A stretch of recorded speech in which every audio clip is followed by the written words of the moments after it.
Hello and welcome back to the best of rSlash. Today we're taking a look at rSlash ProRevenge, where a corrupt pastor of a church gets outed for cheating on his wife, embezzling money from the church, and ends up going to jail, all over not paying $60. It's been 2 years and I can finally post about this. This is juicy, so get ready. Background information. We live in an old and big manor that has been split into 3 attached houses. The houses are about 150 years old and were built around 5 huge giant sequoias, which were about 200 years old. In the UK, giant sequoias are very rare, and the 2 in our garden upped the house price by about 60,000 euros. We lived next to 2 really nice neighbors, 1 young couple and 1 old couple. The story. Unfortunately, our old neighbors passed away, so their child and her family moved in. Let's call her Jo. Jo was instantly a pain in the ass. We had been sharing chickens with the previous neighbors, and Jo agreed to keep sharing them. However, on her nights, she would constantly forget to put them away, so we would have to check them every night anyway. One night, her little brats thought it would be funny to open our personal duck pen in the night, which led to a mass slaughter. Later, the chickens went the same way. About 2 years ago, there was a storm, and one of her sequoias somehow fell over and died. They were distraught, understandably, but from then on, the jealousy started. She would constantly complain about how lucky we were to have 2 sequoias in our garden and how our sequoia was making too much shade in their garden. It wasn't. Anyways, we just thought it was Jo being a pain. There were a few dry threats like they would chop it down or maybe the next storm will blow it down or whatever. Until we came back from a holiday to France to find a huge 6-meter stump and nothing else. I mean, how the do you get rid of a 100-foot tree in like 2 weeks? 2 of our old British oak trees had been crushed as well. My mom and sister were crying. My dad was red in the face, and we had no evidence Jo had done it. She claimed that there had been a storm and she had to get rid of it. We had a security camera at the front of the house, but you can get in the back if you go through a few fields. We then were given an 8,000 euro bill for damages to her property and to have the tree chopped up and removed. The wood alone would have been worth a small fortune. We had lost all hope, and 2 weeks had passed when my dad came running in from the garden. We had put up a wildlife camera a few months ago, and it caught everything. We got a lawyer on the phone and started our revenge. We got a tree surgeon out who said it was an original specimen brought into the UK in 1860, along with the 2 that were in Elveston Castle Country Park. There were 218 around the UK, but only 60 now. He also told us to call out an engineer because the roots might be in the foundation, so when they rot, it could damage the house. Turns out we would need to redo the foundations. Then we took Jo to court and sued them for damage to property, trespassing, and a lot of other small claims. The tree would cost 250,000 euros to have another sequoia that was 200 years old put in and looked after. It's basically impossible. Plus the damage to the foundation, which was 200,000 euros, and the 2 oaks, which were another 25,000 euros. So, with the other small claims, it went to about 500,000 euros or 700,000 American dollars. They had to move out. And we have now paid off the mortgage, finished a lovely loft and kitchen conversion, and basically done up the house and garden, as well as plant a 60-year-old sequoia tree in the back garden. We also had our kitchen counter and table made from the old sequoia. We now have a new, lovely family living next to us who we share chickens, ducks, and pygmy goats with. They are very nice, and I make a fortune babysitting their kids. Too long didn't read. New neighbors chopped down original sequoia specimen that is 200 years old and is of the same tree as all the ones in every single place of note in the UK. Ends up costing them 500,000 euros. This next story has been posted by Caldra. Here's the setup. I've been a computer technician for more than 15 years. I have worked on all kinds of computers, everything from tiny point-of-sale computers to large rack server computers. I had been attending, to me, a new church. I was trying to date a woman there. This church was her idea. The relationship crashed and burned, but that's a different story. Now we can start. It was about 5 years ago. I had just sat through a long sermon about generosity and giving to those that need help. At the end of the sermon, Pastor Bob asked for an additional donation because the church's roof needed repairs, and it would cost $20,000 US. That's right, 20,000 freedom dollars for a new roof. After the service, I'm talking to my date.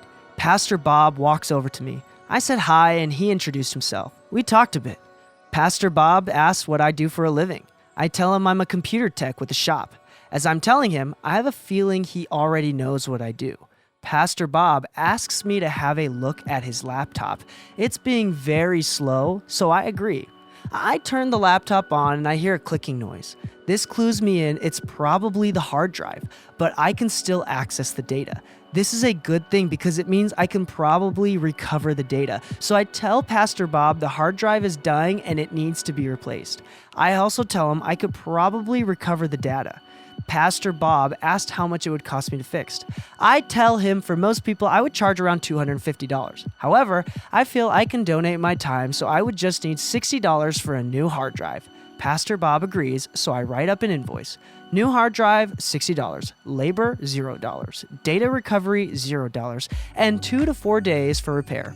Bob signed the invoice. Thus, I take the laptop to my shop. I open the laptop. HP, why do you use so many screws and clips? I get the hard drive out and connect it to my recovery rig. I set up the recovery to clone the data to a new hard drive, but not the new one for the laptop, a high-end storage drive. I go home after locking up the shop. Next day, Monday, I open the shop and check the recovery rig. It's working, but it will take at least 10 more hours. So I start work on the other tickets. Then at closing time, I lock up and go home. Next day, Tuesday, I've had Pastor Bob's laptop for 2 days. I open the shop and check my recovery rig. Good news, recovery completed, 100% data recovered. Report says hard drive developed too many bad sectors. Now I have a choice to make. I could put in a 1 terabyte hard drive for $60 or a 120 gigabyte solid state drive for $60. Or I could put some money in myself for a 240 gigabyte solid state drive for $100. I decide why not and put in the 240 gigabyte solid state drive in the laptop. I then clone all the data over from the new recovery storage drive to the new 240 gigabyte solid state drive. An hour later, the clone is done. So I check everything and the laptop works great and is exactly like how it was before the first drive died. Even the login still worked. Therefore, I call Pastor Bob and tell him his computer is done. He says that's great and he will be there soon to get it. About 45 minutes later, Pastor Bob walks in. I show him his laptop working and much faster. He loves it and signs the pickup form. He then pays me with a check for $60. It's important he paid with a check. I do a bank run on Monday and Friday, so that Friday at the bank, I am informed that Pastor Bob's check is void. What? Why? Pastor Bob had placed a stop payment on the check. Consequently, I called him and he ignored my call. I go to church on Sunday. Pastor Bob gives a sermon about not lying. I walk up to talk to him and he avoids me. So I leave and decide I'm going to write it off. I spent $100 and some time to do something nice. A few weeks later, a customer walks in looking for a new computer. I welcome him. I offer him a drink and go over his options. I'm chatting him up and he tells me he is a contractor. He mostly does siding and roofing. He is thinking about offering solar. That's why he's getting a new computer. I ask how much does a new roof cost? He says up to about $10,000, so I ask him why someone would say $20,000. He had no idea. I thought it was strange. I asked about the church. Contractor said it would have been simple and around $5,000, and he could probably do it for less. Contractor buys a nice new laptop. Sorry the setup took so long. The revenge starts now. Something about what the contractor said bugs me later.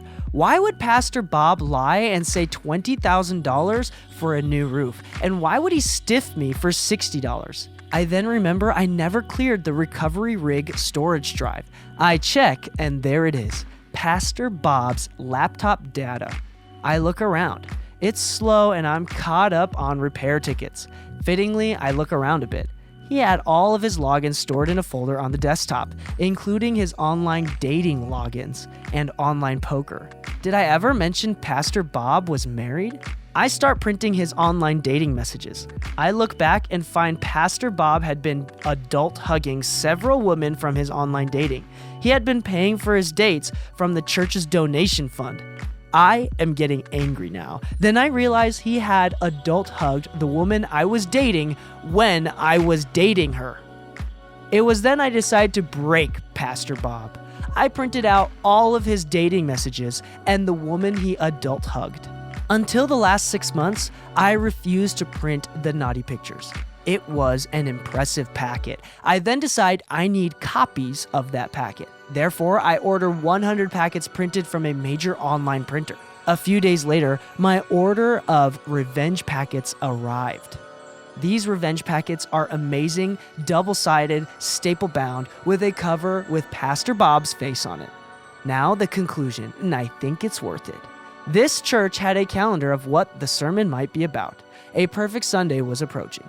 I go to church that perfect Sunday. I show up a bit late. Everyone is in the church, so I put a revenge packet on each car. I have a few revenge packets that are in yellow envelopes. Fittingly, I put them in the mail.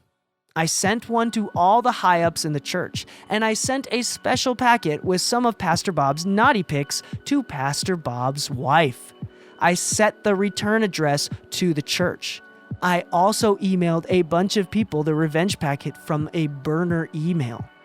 A couple weeks after I went back to that church, Pastor Bob was gone, so was the wife. Several of the women were also gone, including the one I was dating. I asked one of the important people there, what happened? The answer was amazing. I was told about the revenge packet and how everyone had gotten one. The day my revenge packet appeared, the sermon Pastor Bob had given was about the evils of adultery and cheating on your wife. Thank you, church calendar. The fallout. Pastor Bob was fired and shunned. Multiple women from the church have not returned, including the one I was dating. Pastor Bob's wife is divorcing him, and she is the one that owned the house and cars. Pastor Bob is now being sued by several people, including the one that fixed the roof. He never paid any of them. There were also rumors of a criminal case for embezzlement. No one has seen Bob in a while now. The church might close if they can't find a new pastor, but the church's money is very low. Apparently, he spent over $30,000 on online gambling. Too long didn't read. Pastor lies, steals, and cheats on his wife with multiple women.